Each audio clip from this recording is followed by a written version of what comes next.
네, 역사교과서 국정화 문제가 전국의 핵으로 떠오르고 있습니다. 특히 오늘 교육부가 잠시 뒤에 황우여 장관이 직접 나서 한국사 교과서의 국정화 전환 방침을 밝히기로 했습니다. 새정치민주연합은 황우여 장관에 대한 해임 건의안 제출하겠다며 총력 저지 움직임까지 보이고 있습니다. 자, 그렇다면 역사교과서 국정화에 대한 국민 여론은 어떨까요? 이택수 리얼미터 대표, 배정찬 리서치 본부장과 함께 이 문제 중심으로 정치권 이슈 살펴보겠습니다. 안녕하십니까? 네, 안녕하세요. 예. 자, 리얼미터가 긴급 여론조사 했죠? 역사교과서 국정화 어떻게 나오고 있습니까? 네, 양측 의견이 팽팽하게 나왔는데요. 국정화에 대해서 찬성 의견이 42.8%, 반대 의견이 43.1%로 나타나서 소수점을 반내림하면 43대 43 거의 동률로 나타났습니다. 지난 대선 때 득표율을 생각하게끔 하는 그런 결과가 나타났는데요. 일단 박근혜 대통령이 직접 나서서 국정화에 대해서 지금 목소리를 내고 있기 때문에 저희가 이 조사는 10월 2일 날 조사한 건데요. 그 이후에 여당 그리고 청와대 입장이 더 강하게 지금 나타나고 있기 때문에 찬성 의견이 조금 높아졌을 가능성도 있는데요. 현재로서는 아무튼 팽팽하게 나타났습니다. 예. 그 정치권이 지금 이 문제로 심각하죠? 어떻습니까? 네, 이 정치권에서 심각한 것이 무엇보다도 문제되는 것은 이것이 어떤 이성적이고 객관적으로 사안이 다루어지기보다는 이 정치 성향에 따라 또 정치권의 움직임에 따라 국민 여론도 반으로 나눠져 있다는 것이거든요.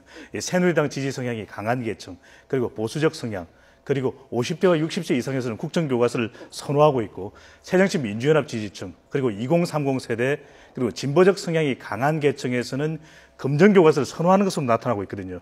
이 교과서의 내용을 우리 국민들이 아주 상세하게 또 갈등을 겪는 부분에 충분한 이해를 했다고 보기는 어렵지 않겠습니까? 그다음에 무엇보다도 이 정치권의 어떤 이념적인 이 전략에 따라서 국민들의 여론까지도 나눠지는 상당히 안타까운 그런 현상이라고 볼 수 있습니다. 자, 그러면 전문가들이시니까 그런 측면에서 좀 말씀을 드리도록 하죠.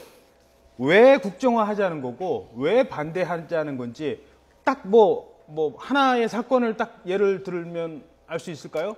네 글자로 말씀드리면 인식의 차이입니다. 어떤 사안에 대해서 보수적인 성향이 따른 이 강한 역사관에서는 이것을 어떻게 보면 잘못 기술되어 있다, 너무 좌파적으로 기술되어 있다라고 볼 수 있다면, 또 진보적 사관에서는 이것이 마치 어떻게 보면은 이 친일 또는 독재를 미화하는 것 아니냐라고 볼 수 있는 인식의 차이가 뚜렷이 존재한다고 하는 것이거든요. 그렇다면 그런 부분에 대해서 서로의 입장이 완전하게 나누어져 있고 절충점을 찾지 못하기 때문에 가장 큰 부분은 무엇보다도 이념과 관련된 네 글자, 인식 차이라고 볼 수 있겠습니다. 예. 구체적인 사건은 없나요? 좀 이해하기 쉽게 어떤 게 있을까요? 그래서 이제 박근혜 대통령이 지난 집권 초반부터 계속 강조했던 내용인데요.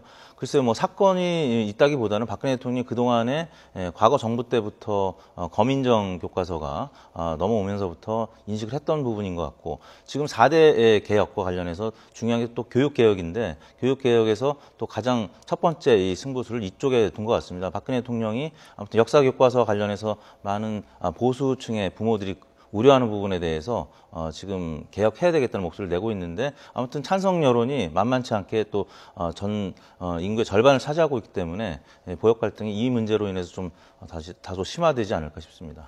이 북한과 관련된 기술 부분도 상당히 어떤 첨예한 이해관계가 부딪히고 충돌하고 있는 부분인데, 이해관계는 6.25 전쟁과 관련돼서 그렇습니다. 몇 가지 들어보죠. 일단 6.25 전쟁. 6.25 전쟁과 관련해서도 보면은 한쪽의 서술은 이것이 북한이 남한을 침략한 전쟁이고, 그리고 이것이 어떤 김일성의 이 그 전투명도 나타나고 있지 않습니까? 바로 이런 부분에 대해서 상당히 비판적인 기술되고 있는 반면에, 어떤 역사 교과서에서는 이 부분에 대해서 상당히 어떻게 보면은 객관적인 기술이라고 보일 수 있겠지만, 한편으로는 마치 북한의 어떤 주체 사상과 같은 부분도 자칫 미화될 수 있는 그런 소지가 있다라고 볼 수 있거든요. 예. 그렇기 때문에 어떻게 보느냐에 따라서 인식의 차이가 첨예하게 엇갈리고 있다, 이렇게 볼 수 있겠습니다. 그러니까 이승만 정부에 대한 해석의 차이가 있고요. 그다음에 6.25 전쟁은 남침입니다. 남침인데 이걸 남북의 공동 책임으로 보는 시각이 있다라는 게 이제 일부 문제를 삼았던 거고요. 또 하나 얘기하죠. 5.16 이게 쿠데타냐, 박정희 군사 쿠데타냐, 아니면은 군사 정변이냐, 이 논란이 있는데 야당에서 제일 민감하게 생각하는 게 이 부분 아니겠습니까? 어떻게 보세요? 그렇습니다. 이제 독재라는 표현이 남한 정부, 그동안에 뭐 이승만, 또 박정희 대통령이 이르기까지 독재라는 표현이 여러 번 나오는데 북한에 대해서는 독재라는 표현이 거의 나오지 않았기 때문에 많은 보수층에서 이제 우려를 하고 있는 것이고요. 또 이제 이 전쟁과 관련해서도 이제 북한 입장을 좀 옹호하는 듯한 비판적인 입장이 좀 남한에 비해서 적었던 것이 사실이기 때문에, 그리고 이제 많은 학생들이 여론조사를 했을 때 6.25가 남침이 아니라 북침이라는 응답도 많이 나왔다는 얘기죠. 그래서 그런 차원을 우려하는 어른들의 목소리가 있기 때문에 당청에서 강하게 드라이브를 거는 것 같습니다. 자, 이 문제로 이제 야당에서는 황우여 교육부 장관을 아예 해임 건의안을 제출한다는 입장입니다. 이거는 어떻게 해석할 수 있을까요? 그렇습니다. 야당의 입장에서는 지금 한국사 교과서와 관련된 부분에 대해서 이 첨예한 어떤 대립각을 형성하고 있는데요. 가장 큰 이유는 어떤 이념적인 대립 관계에서 이 여야 관계가 어떻게 보면 지지층을 결집할 수 있는 그런 어떤 계기가 된다고도 볼 수 있겠는데요. 그런 측면에서는 황우여 장관이 주도하고 있는 이 한국사 국정 교과서 방침에 대해서 어떻게 보면은 지지층을 결집할 수 있는 어떤 측면이 강하기 때문에 이 부분에 대해서는 야당도 입장을 굽히지 않고 강한 입장을 고수할 것으로 보여지는데요. 그렇다 하더라도 과연 이것이 전반적인 국민들의 여론을 이끌어낼지, 압도적인 여론을 이끌어낼지는 지금 현재 이 진보, 보수, 그리고 새누리당 지지층, 또 새정치민주연합 지지층으로 완전히 나누어져 있기 때문에 일방적으로 흘러가기 어렵다면 상당히 오랜 기간 동안 여야 또 진영 간 갈등이 지속될 것으로 그렇게 보여집니다. 예, 알겠습니다. 자, 계속해서 대통령 지지도 살펴보도록 하죠. 박근혜 대통령 지지도 지난주에 어떻게 나왔습니까? 지난주에 주후반의 역사 교과서 논란 때문에 좀 반등은 했습니다만 전체적으로는 좀 하락한 수치를 보였습니다. 박근혜 대통령의 긍정평가는 지난주에 1.5%포인트 하락한 46.8%, 부정평가는 4.1%포인트 오른 49.1%를 기록했는데요. 지난 9월 셋째 주까지는 외교, 안보 행보로 좀 올랐습니다만 9월 셋째 주 이후에 국내 정치에 개입을 하면서 지지율이 좀 빠졌는데, 지난주에는 전략공천, 당청 갈등이 있었고 또 TPP 타결 여파도 어느 정도 반영이 된 것 같습니다. 예, 계속해서 여야 정당 지지도 살펴보도록 하겠습니다. 정당 지지도는 새누리당이 조금 상승하고 새정치연합은 소폭 하락하는 양상을 보였다고요? 그렇습니다. 주간 집계 새누리당이 최근 3주간 하락세를 보였었는데, 모처럼 역사 교과서 때문에 당내에서 주류와 비주류, 서청원 최고위원과 김무성 대표가 주초에 좀 대결 구도는 있었습니다만 그래도 역사 교과서 논란 때문에 반등을 하는 모습을 보여서 1.3%포인트 상승한 41.7%였고요. 새정치민주연합은 지지난주에는 상승을 했었는데 지난주에는 25.7%로 소폭 하락한 수치를 나타냈습니다. 예, 변문장님 어떻게 해석할 수 있을까요?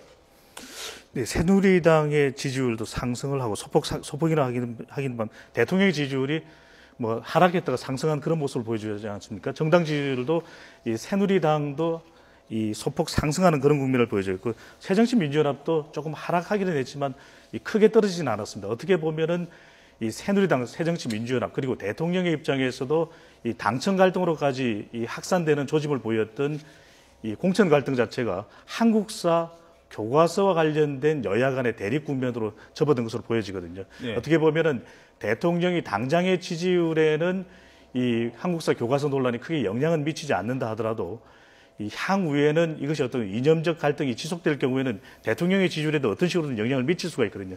당장에는 어떻게 보면 이 보수 진보 대결 국면에서 지지층이 결집되는 현상도 있겠지만, 이 장기적으로는 대통령이 여러 과제를 또 안고 있기 때문에 이러한 어떤 교과서 관련되는 이슈가 좀 부담이 될 것으로 보여집니다. 한편으로는 이 새누리당의 경우에도 이 공천과 관련된 부분이 잠시 봉합돼 보이긴 하지 않습니까? 한국사 교과서 논란 때문에. 그럼에도 불구하고 총선이 가까워지면서 이 공천 갈등은 다시 한 번 더 강한 이슈로 불거져 나올 것으로 보여집니다. 자, 공천 갈등과 관련해서 관심을 끄는 사람이 김무성 새누리당 대표입니다.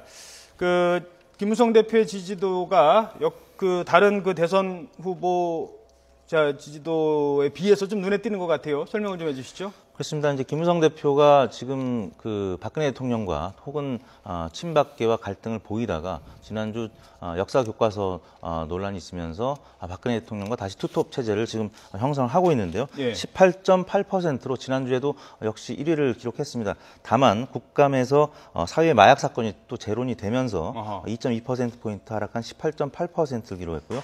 문재인 대표 역시 지난주에 당내 비주류의 공세가 계속 이어졌습니다. 다만 공산주의 논란 역풍으로 진보층은 결집을 하는 모습이었는데 주간 집계는 역시 0.6%포인트 하락한 16.9%였고요. 박원순 시장은 최근에 아들 병역 의혹 때문에 좀 떨어졌었는데 최근 이제 서울 일자리 대장정 소식 등 긍정적인 소식이 전해지면서 0.9%포인트 오른 13.7%를 기록했고 안철수 전 대표, 오세훈 전 시장, 김문수 전 지사 순으로 나타났습니다. 어떻게 보세요? 김무성 대표입니까? 뭐 오세훈 전 시장입니까? 아니면 문재인 대표입니까? 지금 눈에 띄는 사람 지난 한 주 동안 누가 좀 눈에 띄고 있습니까? 이 여야 대표가 총선 국면을 앞두고서는 상당히 주목받았지 않습니까? 하지만 이제 공천 갈등이 불거지게 되면 이것이 단기적으로는 몰라도 총선이 다가오면서는 계속해서 지지율에 부담이 될 수밖에 없는 것이거든요. 그렇다면 이런 부분에 대해서 좀 목소리를 내고 있는 또는 이 일자리와 같은 보다도 좀 중립적이고 어떻게 보면 실질적인 행보를 하고 있는 박원순 시장, 안철수 전 대표의 지지율이 소폭 상승하는 모습을 보이고 있지 않습니까? 어떻게 보면 김무성 대표도 문재인 대표도 공이 두 정당의 대표가 가지고 있는 향후 이 과제는 어떻게 하면 당을 제대로 통합시켜야 되는지가 가장 큰 관건으로 보여진다. 그래야만 총선에서 소기의 성과를 거둘 수가 있거든요. 두 글자로 말하면 이 두 당대표 앞에 놓인 과제는 말 그대로 통합이라고 할 수 있겠습니다. 통합. 네. 예, 알겠습니다. 자, 오늘은 뒤에 이슈들이 좀 있어서요. 여기까지 듣도록 하겠습니다. 이택수 대표, 배종찬 본부장이었습니다. 고맙습니다. 네, 감사합니다.